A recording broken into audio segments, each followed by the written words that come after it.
Greetings, everyone. Just taking a moment to ground in here, to be fully present. And thank you for joining me. I am Senior Minister Chris Rael, the founder of The.Wisdom, trustee of the Republic of Eternal Nations, and founder of Peaceful Human Advancement, father, and a whole bunch of other cool stuff. But today is really just about going into these teachings and really starting to disseminate the knowledge and wisdom that is meant to benefit humanity at large. So I have a question I'd like to start out with. So this question is, who do you think you are? Who do you think you are? Who do you perceive yourself to be? Upon that answer to that question determines the reality you're going to experience. I have kitties over here, so if you hear them eating, I apologize. But they're part of it too. But yeah, so who do you think you are? Because I feel that one of the most fundamental things that is plaguing humanity isn't, not enough food, not enough water, political agendas. It's not, who was the first race on this planet? Was it the black race? Was it the white race? It's none of these dualistic things that are plaguing humanity. Those misconceptions, let's call them that, are all exemplary of people who don't know who they are. When you don't know who you are, when you don't have your identity solidified, you are going to continue to look for that identity externally. You're going to continue to try to seek it in a partner. I'm a good husband. I'm a good wife. I'm a good mom or dad, right? I'm very spiritual. I'm this. You're seeking this identity. And so whether you think that you are, let's say, a sexual orientation, or you are a man or woman, or you're a starseed, an indigo child, it doesn't matter what external label you give yourself. All of these labels are secondary to the truth. So the truth of the matter is that it's not so much about what we call ourselves, right? I say, I'm a spiritual teacher. I am a spiritual teacher. But again, that is just a title. That's just a something that we say to give context. But who and what are we really, truly? Because until humanity can remember what it is and what it means to actually be humane or human, then we're going to continue to be lost. We're going to continue to have conflict, right? If you say that you are a man, if you say that you are black or brown or white, that is not your identity. That is not the essence of what you are. And so all of these race wars and all these political, just all the nonsense has to do with people who have lost themselves, with people who have not truly remembered beyond their social conditioning as to what they are. We have people talking about, the African Americans own this land and the Egyptians own that land and the Europeans own that land. And it's like, I'll put it this way. I had an experience a couple years ago. I was outside making star contact with, interstellar beings. And I closed my eyes and I was in what some would call meditation space. And I immediately was in this room, this crystalline clear, white, opaque room. And all these different beings showed up. Beings of different shapes and sizes. It didn't, tall, short, skinny, they were just all these different kinds of beings. And there was no talking whatsoever. But what ended up happening is that we all circled up, just intuitively, we all got in a circle. And once everyone was in the circle, everyone dropped form.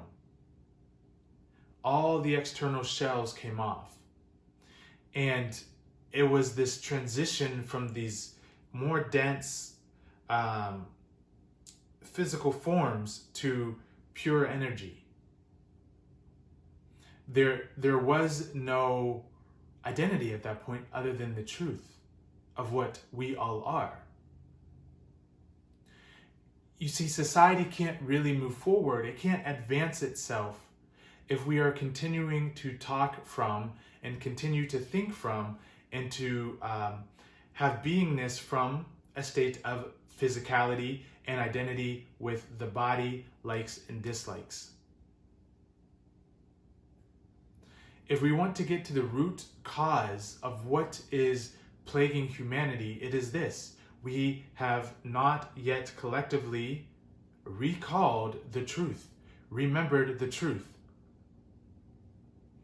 So within a false identity of self is created a society of false identities, showing up as, all kinds of agendas. We don't need to get into them. Because, if I plant a watermelon seed, that watermelon seed is going to come out a watermelon. If I plant an apple seed, that apple seed is going to flourish and flower into an apple tree. The potential is in the seedling. The truth is in the seeding, right? So what this means is we have within us the core source spark of all creation, of all that is.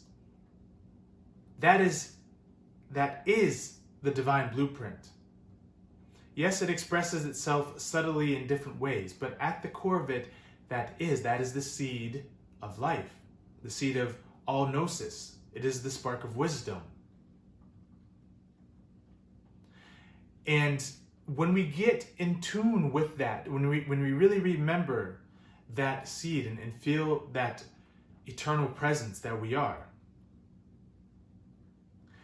then we create a society from that state of being, from that presence. You see what I'm saying? Currently, humanity is trying to create from a false sense of identity. It is getting wrapped up in its own web of who it was told to be. Well, I'm black. The black people were the first people to do this, and the Europeans did that, and the Asiatics did this, and the Mesopotamians did that. These are all externalizations of one source of energy. You must get to the root of what you are. So as long as you are still trying to create from this false sense of identity of the body and the shell, which, don't get me wrong, it is vital and it is important. It is a part of us. But so as long as we are only identifying with this part of us, we cannot truly create peace on this planet. We cannot create homeostasis or true freedom, because we would be we are imprisoned in our own minds. We are imprisoned in our own concepts. Is this making sense? Do you hear what I'm saying? Do you feel the truth in this? When you plant a seed, it doesn't matter what seed it is. It could be, a cantaloupe seed. It doesn't matter what seed it is. That's the blueprint of that being, whatever it is. You plant it, it's going to flourish into that, whatever the code is from that seed. So if we have God within us, if we have the true spark of all life, of all eternal wisdom within us, then what is it that we truly are? And that is the question I pose to you today. Who and what do you think you are? Because who and what you think you are determines the reality that you can experience and the one that you will create, both personally, within your family, within your city, your state, wherever you are, your area of residence, and then within the nation, and then within all of humanity. So we must get back to the roots the true wisdom, the true primordial agnosis of what we are. And once we can truly begin to emanate that presence as living sons, as eternal spirits, the wars fall away. The disharmony naturally starts to disintegrate.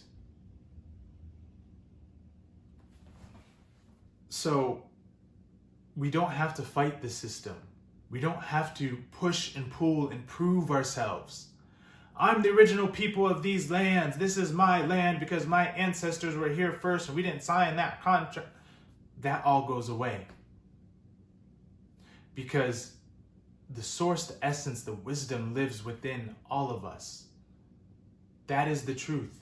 The wisdom lives within all of us. And just like the experience I had in the higher realms, when all of everyone's external shell really dematerialized and the truth of what they are started to emanate, there was no tension. There was no pushing and pulling. All wars and conflict stem from a sickness or a disharmony within. This is true on a very basic, individual level. Well, then it's certainly true within family structures, and it's certainly true within society.